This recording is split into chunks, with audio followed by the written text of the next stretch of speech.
This is Kestrel from INKMETHIS, and I wanted to do a little walkthrough of the INKMETHIS Calligraphy Engraver because now that over 200 of you have received them in the mail and more are on the way and in the queue to be shipped, I thought it's time to go over a few things now that I'm seeing what the people posting them and using them. It's very exciting. So when you receive your engraver, you will notice that right on top is your owner's manual.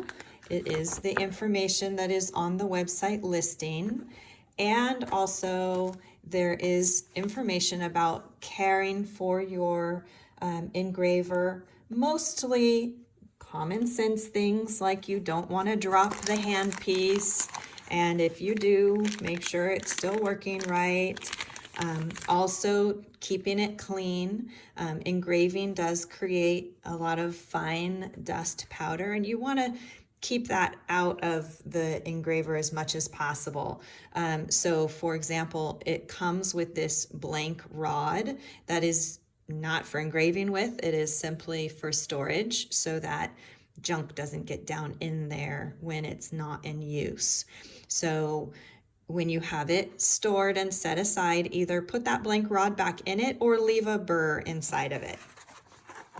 We'll talk more about the handpiece in a second. So read over these care items. Then also please note that you have your warranty information and how to register your product with RAM. They are the manufacturer that I'm partnering with on this project. So they offer a 1-year manufacturing warranty. Some things are 6 months. Check it out and register your item. They have been fabulous. They will take good care of you, and they have told me that they can already see lots of INKMETHIS customers registering online. So they see you and they pay attention, and they have great customer service if it's needed at all. All right, so take a look at your owner's manual.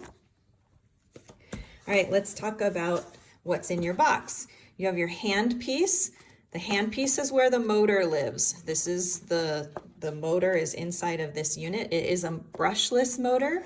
Brushless motors are beneficial because they don't have the moving plastic part inside that creates vibration and also creates additional wear and tear mechanically over time. So a brushless motor will both last longer, and also in your hand you will notice the feel. If you hold a motor with a brush in one hand and a brushless motor in the other hand, you will definitely tell the difference in vibration level. So you will really not feel the vibration with this unit, which means engraving for 5 hours, your hand is not going to feel tired and fatigued and achy like it does with a brushed motor. You have your controller. The controller holds the battery and also controls the speed and direction of the motor. And we'll talk about each thing separately more. Then you have your charger cable. The units are 110 to 240 volts, so you should not need any kind of converter to use this internationally. You don't need a voltage converter. You might just need a plug adapter if your outlets are not the same 2-prong outlets as US plugs, but not a voltage converter. You have your desk stand for your handpiece if you choose to use it. And you have a little packet. In your little packet, you will find 10 burrs in 2 different sizes so that you have something right off the bat to use and get started.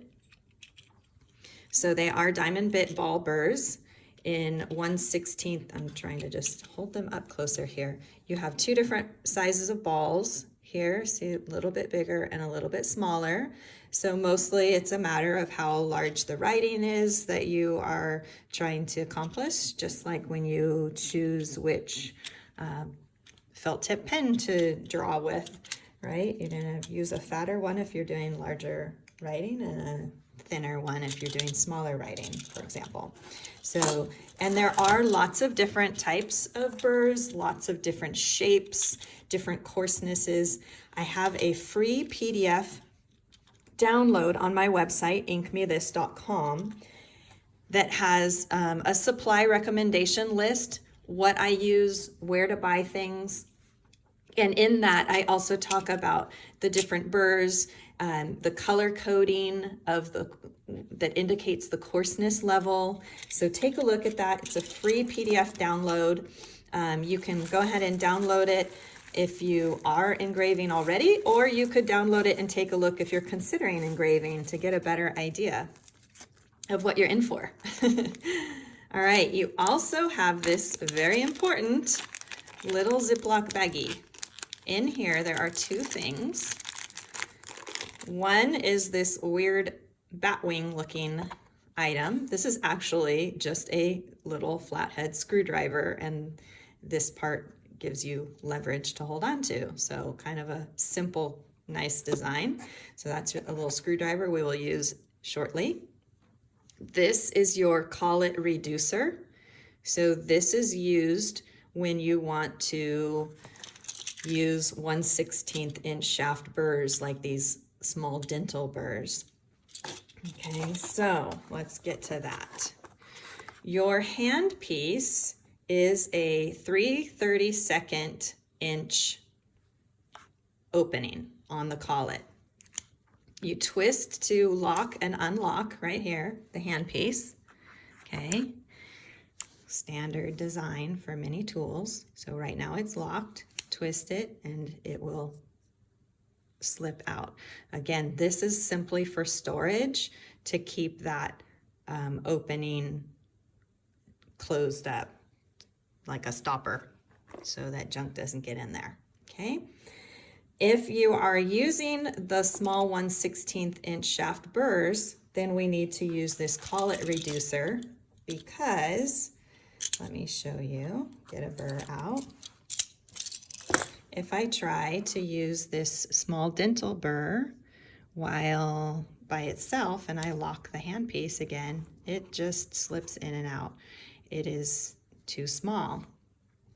So if I add this reducer, okay, now the hole in the end of the handpiece is 1/16 inch, and I can use that burr. It is not coming out. All right. Other burrs have already, or have a 3/32 inch shaft like these burrs, and they're longer. So these ones I don't need the reducer for because it already matches up in size. I include the reducer in your package so that you have options when you purchase burrs as to which burr type you find, and you can buy easily where you live. All right, so again, in my PDF download of supply list on INKMETHIS.com, where I talk about burrs, I list the various places that you can buy burrs. I have some on INKMETHIS.com, but there are certainly other places that have a lot more, and just depending again on internationally where you live, where it's the easiest for you to purchase them. Burrs are quite inexpensive. They are, roughly 25 cents each. They are disposable, so you will buy more. They are cheaper than calligraphy nibs, and just like calligraphy nibs, they don't last forever. Okay, then what I'm going to recommend is that you find some sort of little tin, like this is like an Altoid type tin, and to keep all your little things in, because you don't want to lose these little things. I do have spares of the collet reducers on my website if you happen to lose it. All right. So set that aside for a minute here. Now let's talk about your screwdriver and why you have that.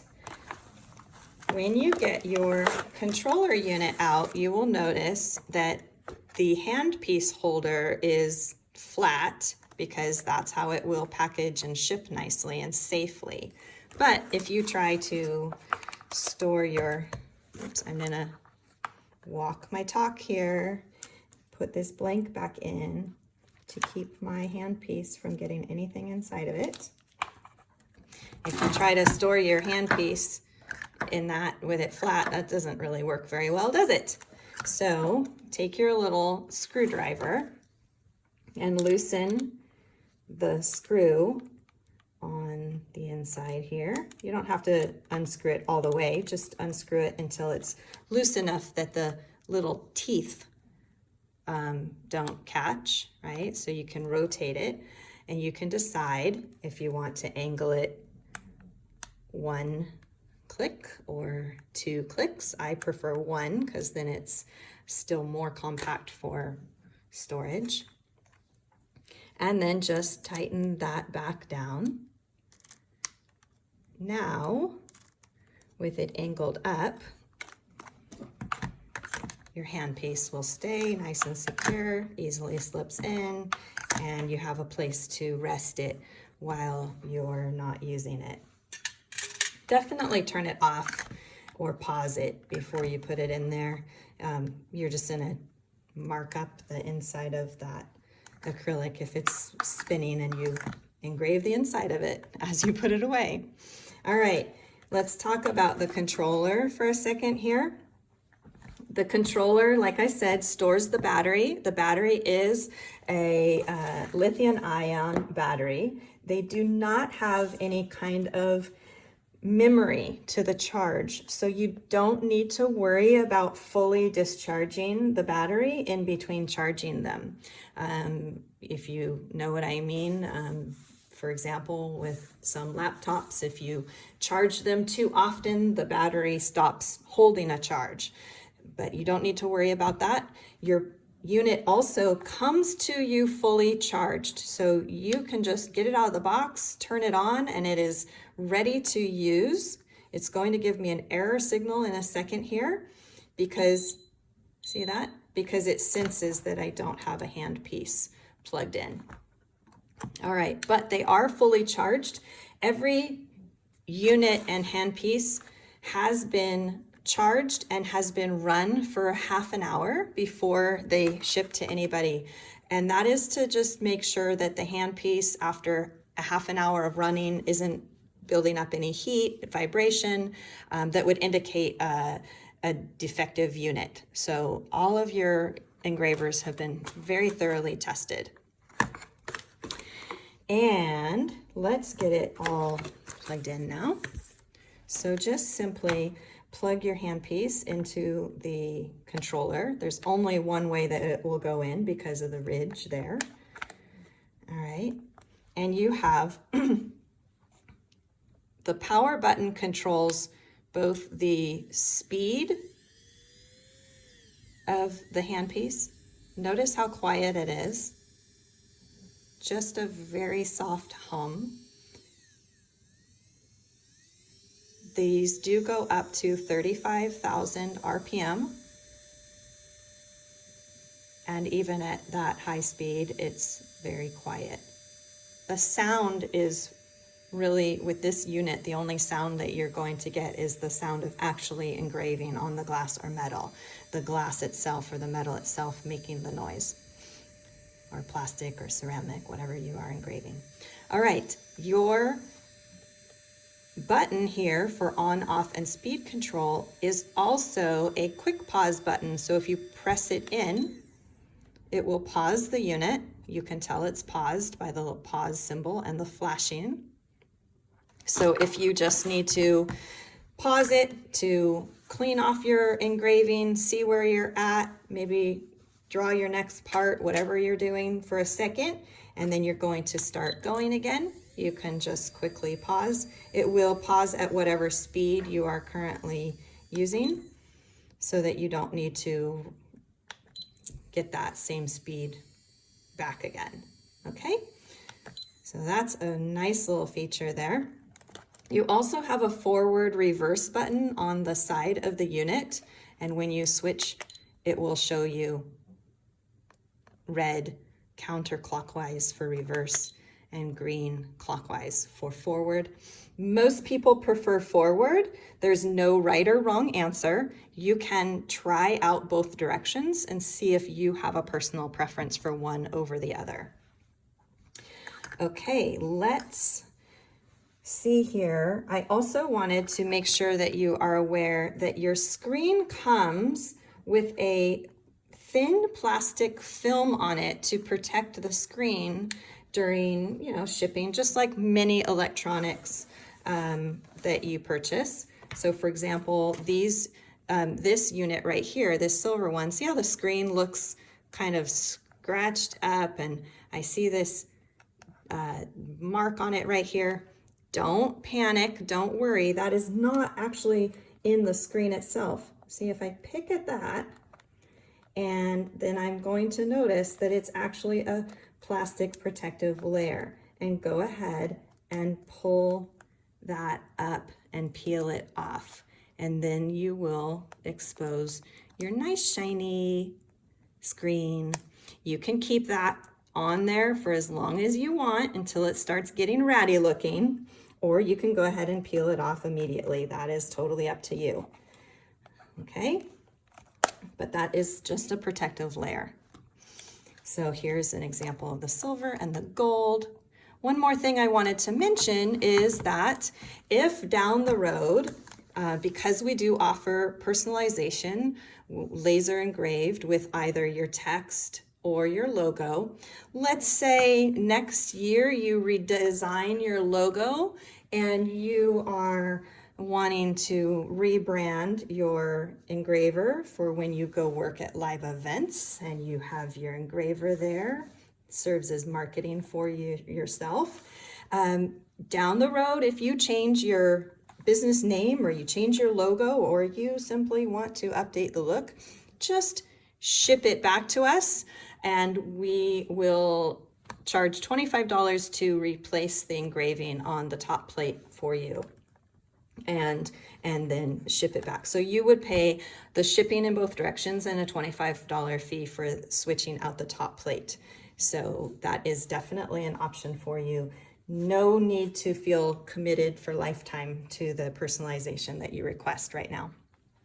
That is a simple walkthrough of your unit. I did want to also take a moment to encourage you, make sure that you use a mask during engraving. This is the type that I personally prefer. It's a cotton mask. It has, fitted on the chin, and then also has a metal adjusting bendable part right here on the nose bridge, so I can tighten it around my nose and keep my breath from going upward and fogging up my glasses that I also wear for eye protection.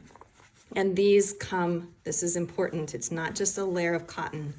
They have a charcoal filter inside of them, and you can buy more of these for very inexpensive. So look on Amazon. Again, I talk about masks in my supply list PDF download free on INKMETHIS.com. Thank you so much. Feel free to leave comments or messages if you have any other questions. And I really look forward to seeing what you make with your INKMETHIS engraver. Please tag me at INKMETHIS, and also tag Calligraphy Engraving. That is where we are having a blast reposting other people's engraving and also creating a network of engravers for helping each other get live event work. So again, INKMETHIS and Calligraphy Engraving on Instagram. Thank you, and happy engraving.